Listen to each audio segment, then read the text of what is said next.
Sebuah isu yang awalnya hanya beredar di media sosial, perlahan berubah menjadi perbincangan nasional dan menyeret nama-nama besar di industri musik dangdut.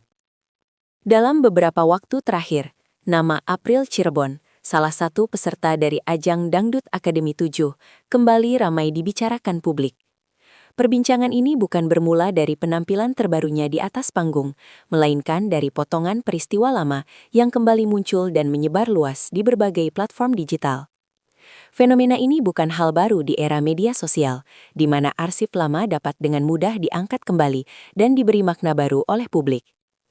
Sebagai penyanyi pendatang baru, April Cirebon berada dalam posisi yang cukup rentan. Popularitas yang datang dengan cepat seringkali diiringi dengan pengawasan publik yang ketat.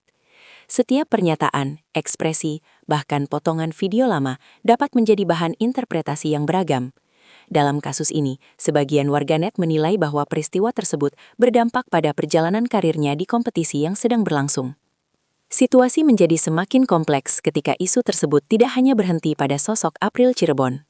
Nama-nama lain mulai disebut, termasuk figur senior yang selama ini dikenal memiliki pengaruh besar di dunia dangdut. Dari sinilah perhatian publik meningkat, karena isu ini tidak lagi dipandang sebagai persoalan individu, melainkan dianggap mencerminkan dinamika yang lebih luas dalam industri hiburan. Sebagai laporan, penting untuk dicatat bahwa hingga titik ini, tidak ada pernyataan resmi yang menyebut adanya pelanggaran atau tindakan tertentu. Namun, persepsi publik telah terbentuk, dan dalam dunia hiburan, persepsi seringkali memiliki dampak yang nyata. Perkembangan inilah yang kemudian mendorong banyak pihak menantikan klarifikasi dari tokoh-tokoh yang namanya ikut disebut dalam perbincangan tersebut. Ketika sorotan publik semakin tajam, satu pertanyaan muncul. Seberapa besar tekanan yang harus dihadapi seorang peserta muda di tengah ekspektasi nasional? April Cirebon dikenal sebagai salah satu peserta yang berhasil menarik perhatian juri dan penonton Dangdut Akademi 7. Dengan latar belakang sebagai penyanyi daerah yang kemudian tampil di panggung nasional, perjalanannya mencerminkan mimpi banyak talenta muda di Indonesia. Namun, popularitas yang meningkat pesat juga membawa konsekuensi yang tidak ringan. Dalam beberapa laporan dan diskusi publik, April disebut mengalami dampak psikologis akibat tekanan opini publik. Hal ini terlihat dari perubahan sikap, ekspresi, hingga spekulasi tentang posisinya di kompetisi. Meski tidak ada konfirmasi resmi mengenai adanya sanksi atau tindakan tertentu, narasi tersenggol mulai berkembang di ruang digital. Sebagai reporter, perlu ditegaskan bahwa kompetisi televisi memiliki mekanisme penilaian yang jelas dan melibatkan banyak aspek. Namun, persepsi publik seringkali memisahkan antara proses teknis dan emosi kolektif. Disinilah seorang peserta muda bisa berada dalam posisi yang sulit karena harus menghadapi opini yang terbentuk di luar panggung. Isu ini juga memunculkan diskusi lebih luas mengenai perlindungan mental bagi talenta muda di industri hiburan. Banyak pengamat menilai bahwa tekanan yang dialami peserta tidak selalu terlihat oleh kamera, namun dampaknya bisa berlangsung lama. Dalam konteks ini, April Cirebon menjadi simbol dan tantangan generasi baru yang tumbuh di era digital, di mana setiap langkah terekam dan dapat diputar ulang kapan saja. Ketika sebuah isu menyentuh nilai dan arah musik dangdut, publik secara alami menoleh pada satu sosok yang telah puluhan tahun menjadi rujukan. Nama Rhoma Irama mulai disebut bukan karena keterlibatan langsung, melainkan karena posisinya sebagai tokoh sentral dalam sejarah dangdut Indonesia. Selama kariernya, Rhoma dikenal konsisten menyuarakan pandangan tentang etika, moral, dan tanggung jawab musisi terhadap publik. Dalam berbagai kesempatan sebelumnya, Rhoma Irama kerap menekankan bahwa dangdut bukan sekedar hiburan, tetapi juga medium pesan sosial. Oleh karena itu, ketika isu yang melibatkan peserta muda dan persepsi publik mencuat, sebagian masyarakat menantikan sikap atau pandangan dari figur senior tersebut. Penting untuk dicatat bahwa penyebutan nama Rhoma lebih banyak bersifat simbolis. Publik melihatnya sebagai representasi nilai dan arah industri, bukan sebagai pihak yang mengambil keputusan teknis dalam kompetisi. Namun, dalam dunia opini publik, simbol seringkali memiliki kekuatan yang besar. Fenomena ini menunjukkan bagaimana figur publik senior dapat terseret dalam isu generasi baru meskipun tidak terlibat secara langsung.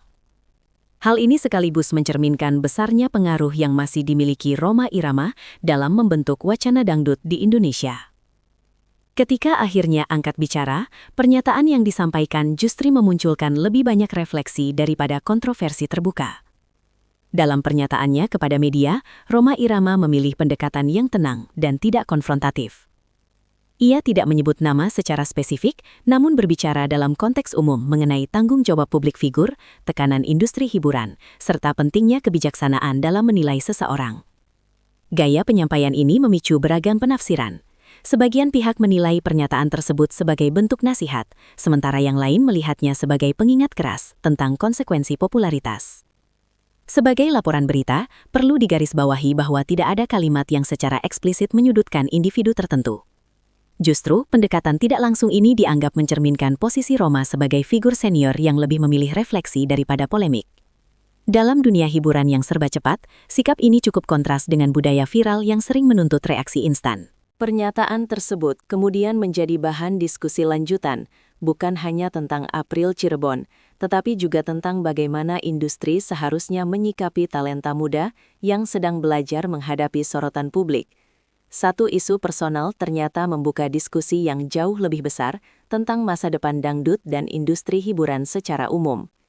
Reaksi publik terhadap peristiwa ini menunjukkan betapa kuatnya keterlibatan emosional penonton terhadap ajang pencarian bakat. Media sosial dipenuhi opini yang beragam, mulai dari empati hingga kritik. Hal ini menandakan bahwa dangdut tidak lagi hanya dipandang sebagai hiburan, tetapi juga sebagai bagian dari identitas budaya. Bagi industri, kasus ini menjadi pengingat akan pentingnya sistem pendukung bagi peserta, terutama yang masih muda. Tekanan publik, jika tidak dikelola dengan baik, dapat berdampak pada kesehatan mental dan keberlanjutan karir seseorang. Diskusi yang muncul juga menyoroti peran media dalam membingkai sebuah isu. Cara sebuah peristiwa dilaporkan dan dibicarakan dapat memperbesar atau meredam dampaknya. Oleh karena itu, banyak pihak menyerukan pendekatan yang lebih berimbang dan bertanggung jawab. Di balik semua sorotan dan perbincangan, satu hal menjadi jelas, isu ini jauh lebih besar dari satu nama. Peristiwa yang melibatkan April Cirebon dan pernyataan Rhoma Irama membuka ruang refleksi tentang hubungan antara generasi lama dan baru di dunia dangdut. Ini bukan tentang siapa yang benar atau salah, melainkan tentang bagaimana industri belajar dari setiap kejadian. Bagi publik, isu ini menjadi pengingat bahwa di balik panggung megah dan sorotan kamera, ada individu yang sedang berproses. Sementara bagi industri, ini adalah momentum untuk mengevaluasi sistem, nilai, dan cara menghadapi era digital yang serba cepat. Sebagai penutup laporan ini, dapat disimpulkan bahwa kasus ini bukan sekedar kabar viral, melainkan cerminan dinamika industri hiburan Indonesia saat ini. Pertanyaannya bukan lagi siapa yang tersenggol, melainkan pelajaran apa yang akan diambil ke depan.